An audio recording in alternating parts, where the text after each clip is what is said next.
Vamos aí para a palavra do Senhor. Vamos aí para a palavra do Senhor. Quero chamar aí a igreja interativa, né? Pelos aplicativos, pelos Facebook, pelo YouTube, pelo WhatsApp. Quero chamar a igreja a ouvir o recado de Deus, que nós estamos no final dos tempos. Não existe mais tempo para mais nada. O tempo se abrevia. Cada vez mais nós vemos que Jesus está às portas e nós queremos ser porta-voz da palavra do Senhor. Abra sua Bíblia em Mateus, capítulo 12.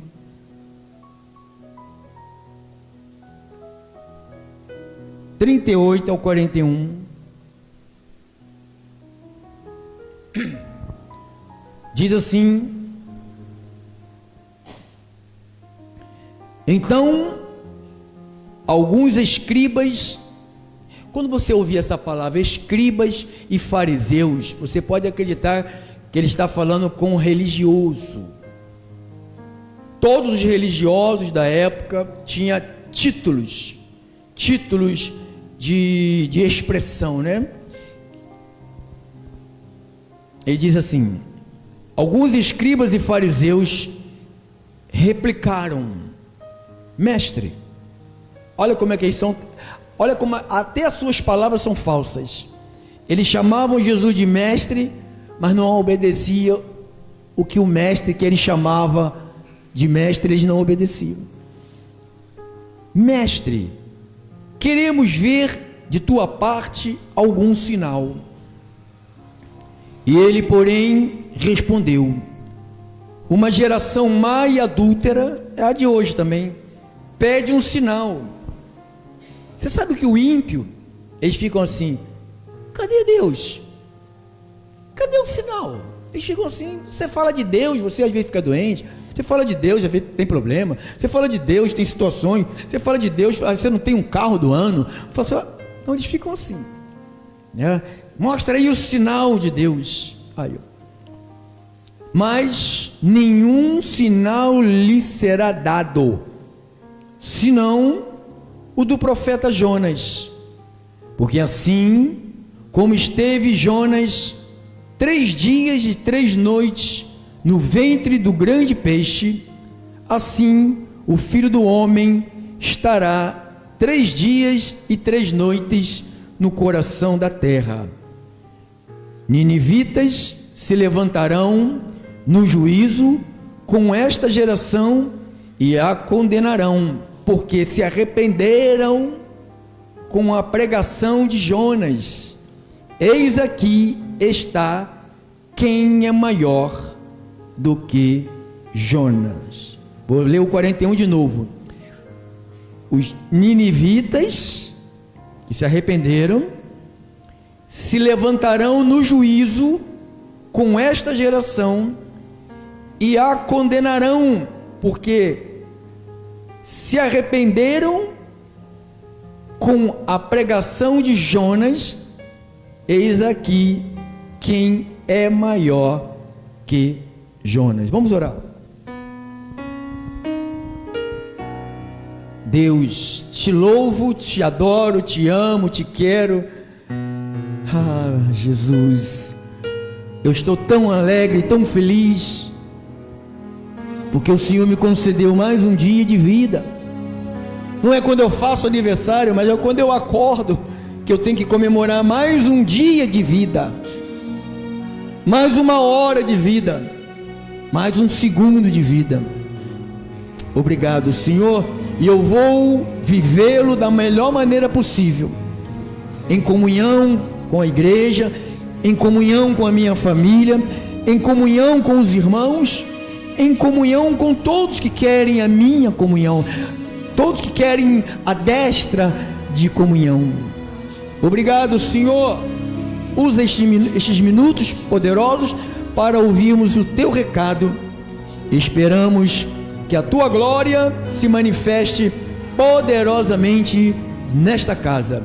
Oramos em o nome de Jesus, e os filhos de Deus digam todos amém.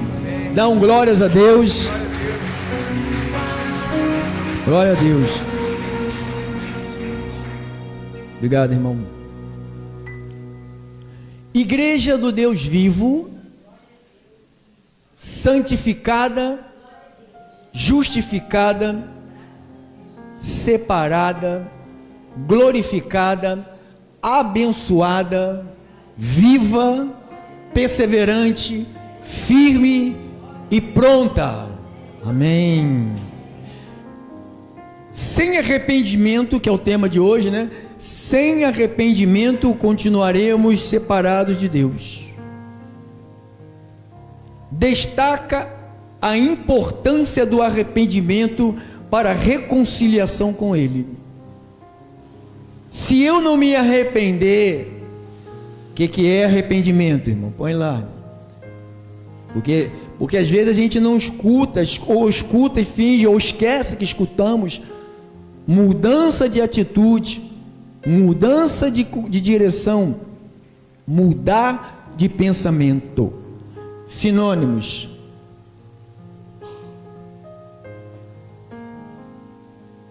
arrependimento, desfazer, corrigir, revogar, retratar e desdizer.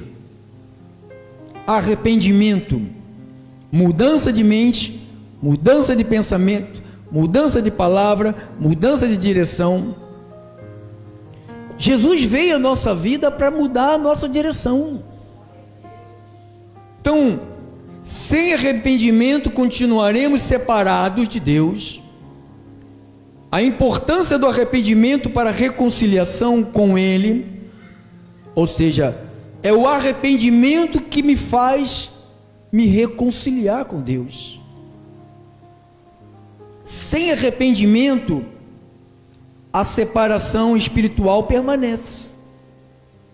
Se eu não me arrependo, qual é a prova? O que é arrependimento? Mudança de direção, mudança de pensamento, mudança de mente, mudança de palavra. Eu sei que não é fácil, irmão. Mudar a linguagem, mudar a mente. Paulo falou, não é nada fácil, que ele falou lá em Romanos 12, né? 1 e 2. O que ele fala? Romanos 12.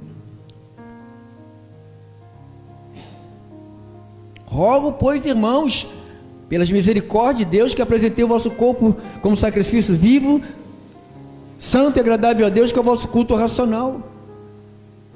E não vos conformeis com este século, mas transformai-vos pela renovação da vossa mente. Arrependimento é renovar a mente. Diga, arrependimento é renovar a mente. Então, vou repetir aqui. A importância do arrependimento para a reconciliação com Deus. Se eu não me arrepender, eu não me reconcilio com Deus. Por que muitos casais vivem a brigar? Porque há um fingimento que se arrependeu daquilo que falou, daquilo que fez. Porque um arrependimento verdadeiro nos leva a refletir de novo sobre aquela situação que nos fez criar aquela guerra. Às vezes uma palavra que foi dita para a esposa, uma palavra que foi dita para o marido, para um filho, então isto tudo tem que mudar. A nossa mente tem que mudar. Então, sem arrependimento, a separação espiritual permanece, pois o pecado, por sua natureza, nos afasta da santidade divina. Porque se eu não me arrependo, eu não me aproximo de Deus.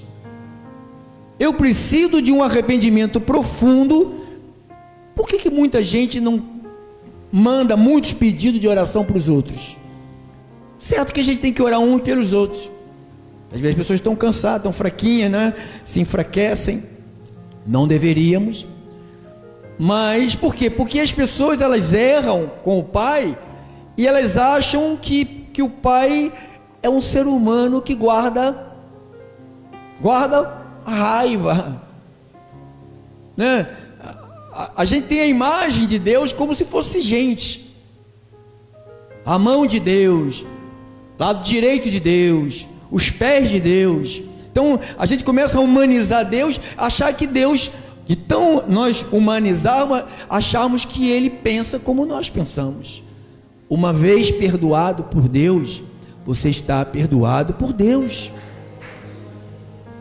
Então não tem nesse negócio, tu já fez isso, tu já, de novo, não tem isto com Deus não. Então o arrependimento, por outro lado, é um caminho para a restauração e a comunhão com Deus. Quando eu me arrependo, eu me reconcilio, eu começo um caminho de restauração com Deus. Passamos muitos anos separados de Deus. Paulo disse que éramos inimigos de Deus. A nossa natureza, até o dia de hoje, ela é inimiga de Deus. Por que muita gente deixa as congregações? Porque elas vacilam, cometem algum pecado, elas dizem assim: Deus não me aceita mais. A história do filho pródigo mostra um homem que tinha tudo com o pai, do nada, esse homem, esse jovem, por imaturidade, ou por querer experimentar. Você sabe que tem gente que está dentro de uma casa, se sente escravo. Às vezes a mãe escraviza, o pai escraviza, ou os dois escravizam os filhos. Tem gente que tem filho de 20, de 30, parece que é um bebê retardado. Desculpa, mas é isso que eu vejo. Quando um adulto interfere na vida de um outro adulto, para mim, eu estou dizendo, esse adulto é um retardado, ele precisa de mim. Você não sabe o que é ter um filho doente. Vá para a televisão, tem um monte de artistas aí famosos que tem os seus filhos doentinhos. Quem sabe disso? Podia falar aqui uns 10 aqui. E teus são saudáveis. Os teus são saudáveis. Então, quando você pensa em reconciliação, que sem ela não há intimidade, não há envolvimento com Deus, então você pensa nós temos que fazer uma virada, não de 360 graus. Muita gente faz isso, dá um giro de 360. Quando você dá um giro de 360, você para onde? No mesmo lugar. Tem gente que diz: eu dei um giro na minha vida de 360 graus, por isso que você está no mesmo lugar. É 180 graus que você vai girar. Você estava indo para lá, agora é para cá. Então, quando você pensa, eu não quero ter uma vida separada de Deus. É muito ruim você separar um filho de um pai, principalmente quando é criança. Quando se torna adulto, automaticamente, ordem de Deus, eles têm que ir ter a vida deles. Mas quando criança, porque eu tinha, não me recordo muito bem se era 9, se era 11, se era 7, essas coisas eu não me lembro. Quando tivemos que sair de casa, porque meu pai era um terror, né? Meu pai foi um brabo, covarde, né? É como tem os dias de hoje, alguns homens covardes, né? Felizmente eu tive um pai covarde, que gerou uma separação. Só que tínhamos que sair da casa e não tínhamos casa para todos irem juntos. Aí o que fizeram? Minha mãe teve que fazer junto com o meu avô, né? Pega um, bota para cá, outro bota com o padrinho, outro bota... Eu sei que eu fui parar numa casa onde tinha uma mulher que tinha uma berruga desse tamanho no nariz. Morava dentro de um sítio, uma escuridão, no bairro Barata, lá perto do... Barata, é Barata lá? Barata. Tinha um sítiozinho, minha mãe me pôs lá. Como eu chorava de noite, fui separado do meu pai, da minha mãe, né? Fiquei separado. Como eu ficava lá no morrinho, sentado, olhando lá embaixo, para ver o dia que a minha mãe ia vir me visitar. Ela está me escutando, ela sabe que eu vivi isto. Aí você olha para o pastor, você pensa, que vida boa que esse homem tem, e vou ter melhor. Não é porque eu mereço, porque ele me fez filho, Então você vê, eu sei o que é estar separado, de ter a visita da minha mãe uma vez por semana, quando podia ir, porque um estava lá, minha irmã, eu era pequenininho, ela conta isso para mim, tinha tinha 1 ano e um pouquinho, a minha irmã já tinha nascido. Minha mãe não foi fácil, e o marido era ruim, mas se fosse bom, então, negócio, ô minha mãe, pega leve. Então, e eu pequenininho, querendo colo, mamãe me dá colo, e ela com a menina, né, mais novinha, ela fala, você chorava pedindo colo, mas eu tinha que carregar o chapéu, a menina e você agarrado na minha saia, sabe, mamãe me dá colo, me dá. Então eu sei o que é estar separado, eu sei o que é estar separado, eu sei. Então quando a Bíblia diz, o nosso tema, sem arrependimento continuaremos separados de Deus. Então eu não quero ficar separado de Deus por causa das minhas carnalidades, por causa dos meus desejos momentâneos. Sabe que muita gente não tem nada na vida, depois de chegar à idade não tem nada, porque gastou tudo nos momentos. Só o que valia era aquele momento, sabe, de fazer o que tem que fazer. E se eu morrer amanhã, pelo menos, aí você não morreu amanhã, e aí o que aconteceu? Está aí, né? Tem muita gente que está aí reclamando da vida, porque pensou que ia morrer há 40 anos atrás, e não morreu. Pensou que ia morrer há 50 anos atrás, e não morreu, e agora? Então, irmão, isto tudo é uma vida separada, ou separada de Deus, ou separada de uma boa educação. Irmãos, eu não respeitava velho, eu não respeitava criança, eu não gostava de pastor, de aqueles velhos com aquele chapéu na cabeça de crente lá, de terno. Eu era um homem totalmente separado de Deus. Eu não tinha pena de ninguém, irmão.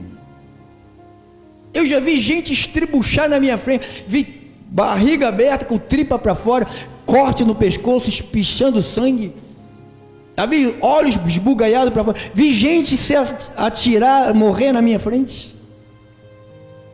Então eu fui preparado assim, porque eu estava longe de Deus.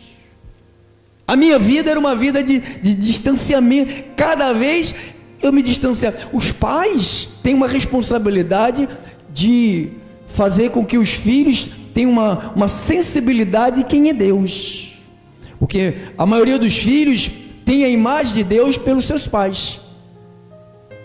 Se o teu pai é ruim, o Deus deles, na mente deles, é ruim. Então eu fui criado por um pai, a gente pequenininho, abria aquelas portas que tinha em cima, de madeira, e embaixo, né? Abre a parte de baixo, dizia, bem velhinha, abria assim, ele batia na porta, tinha que abrir a porta, antes dele bater, tinha que abrir a porta, tinha que adivinhar que ele estava lá fora, que se ele desse 2 pancadas na porta, a terceira ele derrubava a porta. Então, abria a porta, aí ele vinha com a mão, cada dedo assim, cheia de rã, ou quando não vinha cheio de siri vivo, jogava dentro da casa. Então eu não tive nenhuma experiência boa com o pai. Se eu não tive experiência boa com o pai, como que eu ia ter experiência boa com o pai invisível que é Deus?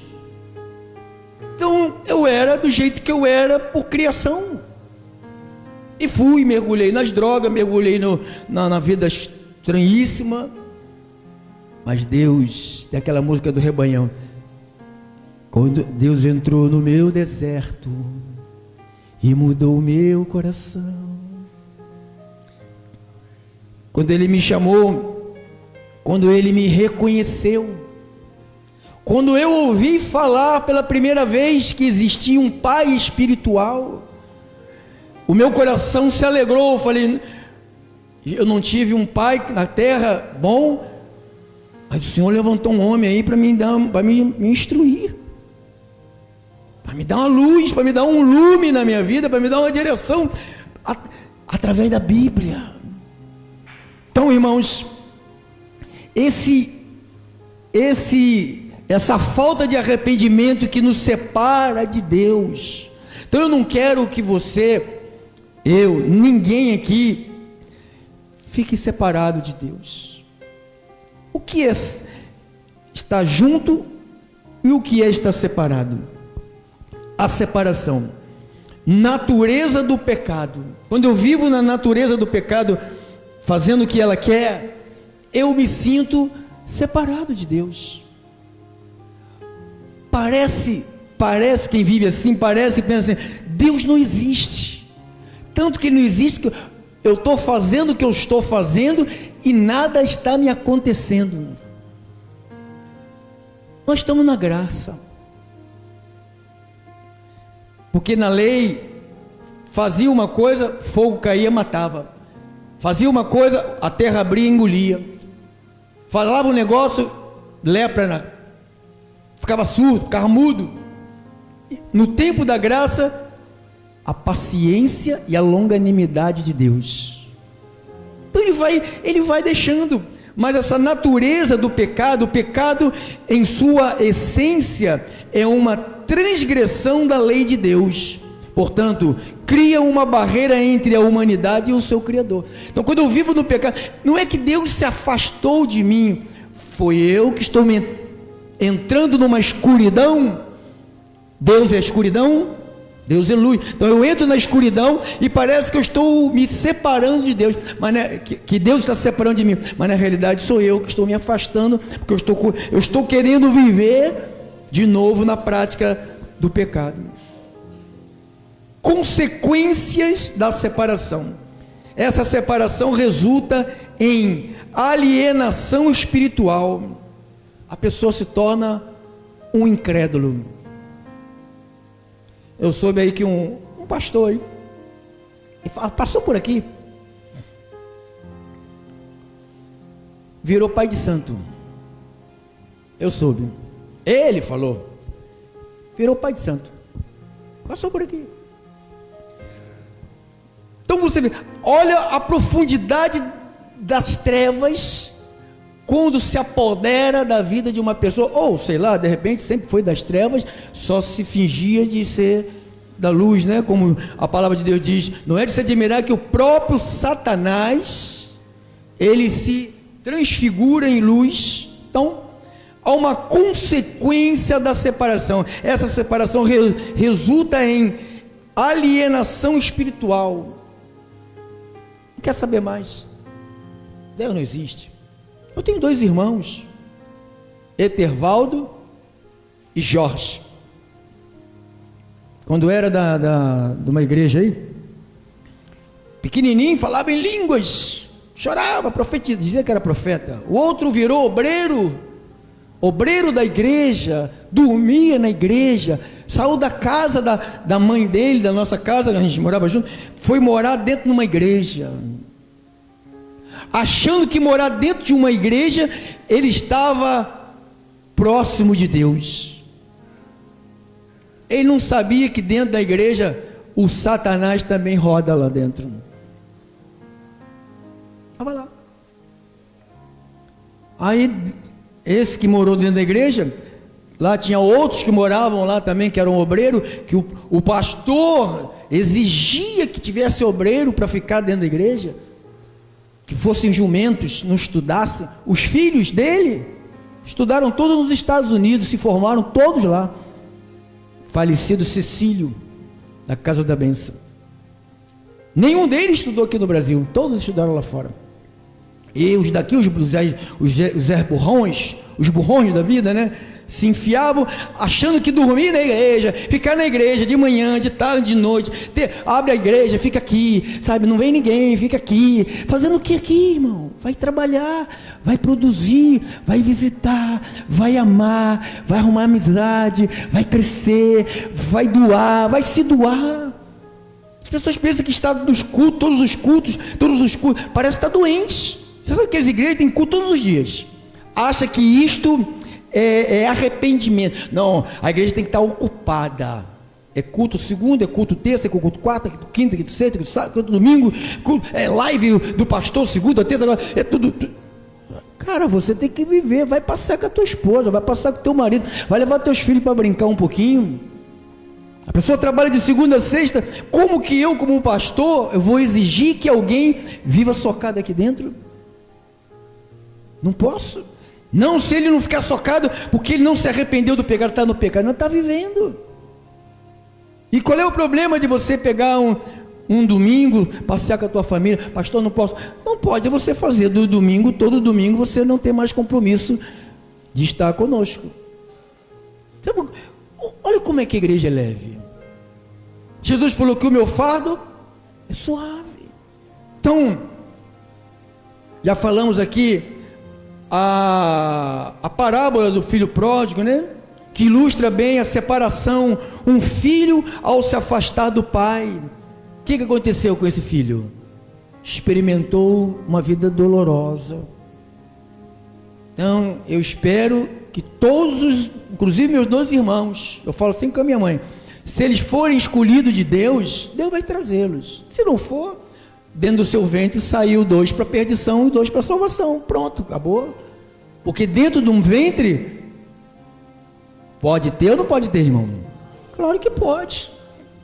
Deus é poderoso ou não é poderoso? Porque as 2 sementes têm que existir.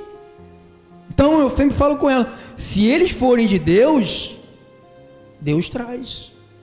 O filho pródigo saiu, se afastou para experimentar a carne, como muita gente, né, que é criada. Minhas filhas estão aí, ó, afastadas.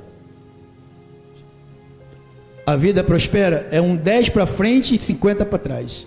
10 para frente e 50 para trás. E só 10 para frente porque eu e a mãe está assim, ó. Porque nós sabemos que uma vida afastada de Deus, você pode trabalhar igual um jumento, pode ter faculdade, pode ter tudo o que você quiser. Sem Deus, você está sozinho. Sem Deus, você está sozinho. Então, o chamado arrependimento é necessidade urgente. Por isso que Paulo falou, lá em Atos 26, 16,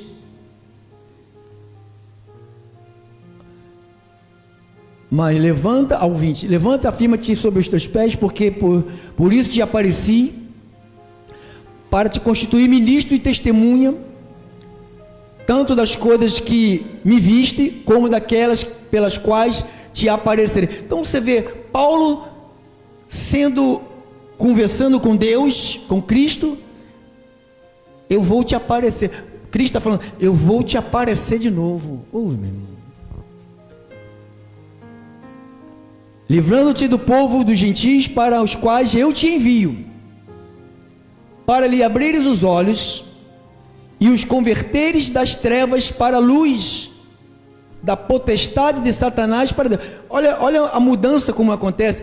Para lhe abrires os olhos. Então, quando a pregação chegou a você, ela abriu os teus olhos.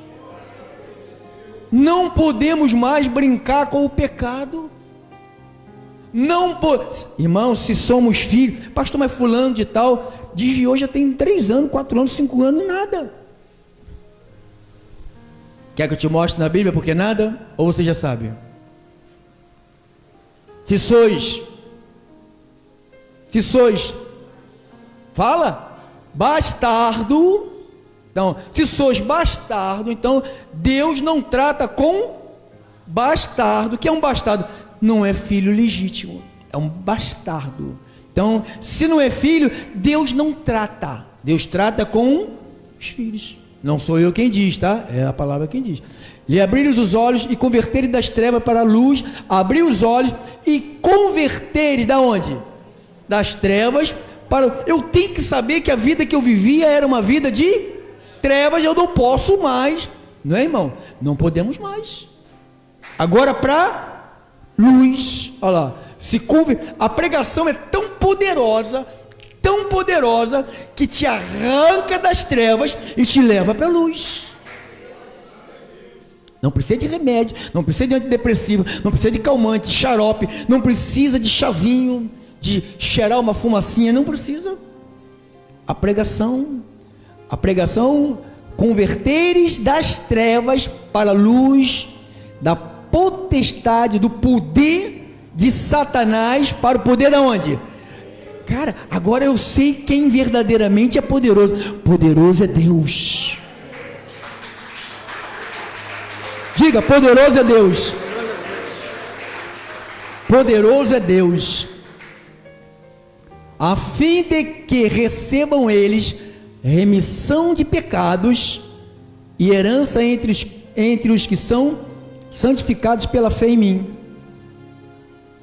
Porque, pelo que, ó rei Agripa, não fui desobediente à visão celestial, mas anunciei primeiramente aos de Damasco e aos de Jerusalém e por toda a região da Judéia e aos gentis. O que ele anunciava?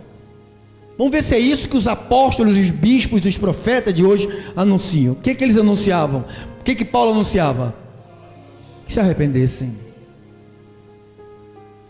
Essa vida de prostituição, essa vida de adultério, essa vida de mentira, essa vida de homossexualismo, essa vida de lesbianismo, essa vida de bruxaria, de feitiçaria, que se arrependessem, não só se arrependessem, e se converter, se submeter a alguma coisa. Como é que você vai se submeter a alguma coisa se não há quem pregue essa alguma coisa? As igrejas vivem aí, corrente, campanha, voto, vamos, festa, piquenique, passeio no sítio, campanha, festa, vamos para Israel, vamos ver lá Dubai. Olha, que se arrependessem e se convertessem a quem? Como é que se converte-se a Deus? Quem tinha amante não tem mais, quem era adúltero não tem mais, quem fornicava não fornica, quem roubava não roube mais, quem adulterava não adultere mais, quem mentia não minta mais, porque aconteceu que uma conversão. De carro foi transformado a gás, né? Foi mudado. Então você era um carro a gasolina, agora é gás. Mas houve um trabalho para transformar o carro de alguns dos irmãos, é feito assim, foram feitos. Há um trabalho que é feito, não é isso? Um bujão, uns fios, um tubo, tal. Então, esse é o trabalho de Deus fazendo no nosso coração. Esse é o trabalho da palavra. Todos os dias que nós nos reunimos aqui, a palavra faz esse trabalho. Se converter-se a Deus, praticando obras dignas de arrependimento. Você sabe o que é uma obra digna de arrependimento? Eu sei, pastor, agora eu dou comida para os mendigos, agora eu vou no asilo ver as velhinhas pelo menos uma vez por ano, sabe? Uma vez por ano eu vou lá, já levei 3 pares de dentadura para elas, sabe? Mas não deu em ninguém. Não dá, né, irmão? Não dá para você dar presente de dentadura, né, irmão? Tem que levar a pessoa no dentista para fazer direitinho. O óculos, né? A pessoa leva o óculos, eu trouxe uns óculos de presente para você.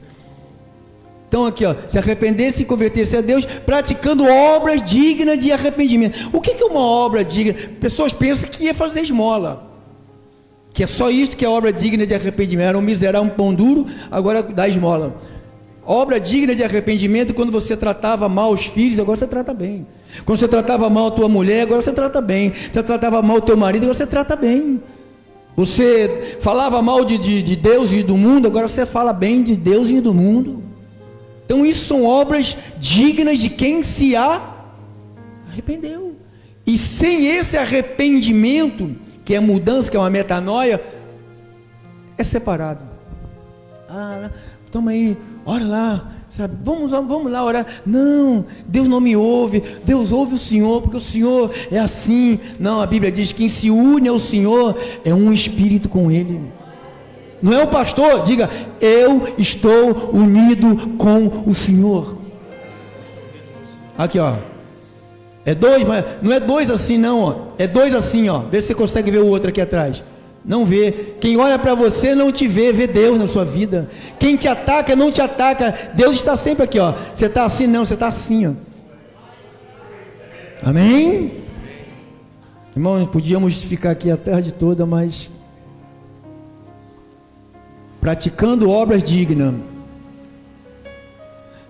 Comece algo e termine. Tá? Vai até o fim. Não fica aí, sabe, mudando, sabe, pula para cá, pula para lá.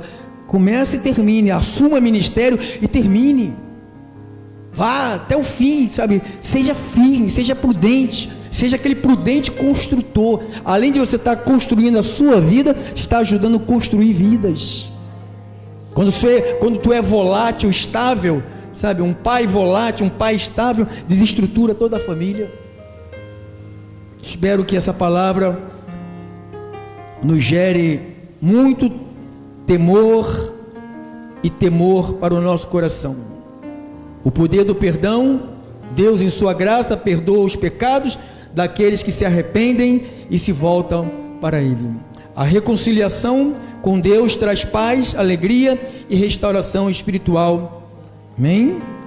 O arrependimento é um evento único, mas um processo contínuo de busca por santidade e obediência a Deus. Arrependimento é único, mas é um processo. Você vai vivendo, todos vamos chegar à estatura do varão perfeito. Assim seja, assim disse o Espírito. Dá um aplauso bem